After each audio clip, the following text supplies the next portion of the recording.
Hello everyone, hope you are doing well. আজকে একটা topic নিয়ে আমরা কথা বলি, যেটা হচ্ছে ফেল। আমরা সবাই ফেলিওরকে অনেক বেশি ভয় পাই। রিজন হচ্ছে আমরা কোনো এক সময় বা কোনো এক জায়গায়, কোনো এক বিজনেসে, জবে বা স্টাডিতে আমরা ফেল করেছি বা ফেলিওর হয়েছি।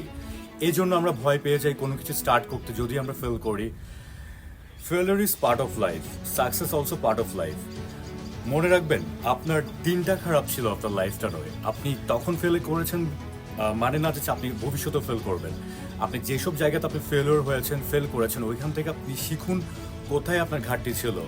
ওগুলোকে আপনি আপনার শক্তিতে কনভার্ট করে নিন। আপনার ওখান থেকে আপনি নলেজ নিন, যেখানে আপনার ফল হয়েছিল, ফেলিওর হয়েছেন, ওখান থেকে নলেজ নিয়ে নেক্সট যে স্টেপগুলো আপনি নেবেন, লাইফের যে ডিসিশনগুলো নেবেন, ওখানে আপনার ওই ফেলিওর ডিসিশন থেকে সাকসেস ডিসিশনে কনভার্ট করে নিন। মনে রাখবেন, আপনি সবসময় ফেল করবেন না।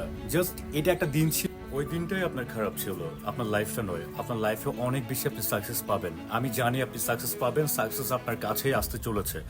Just right decision, right place, আর কখনো ফেলিওরকে ভয় পাবেন না। Thank you.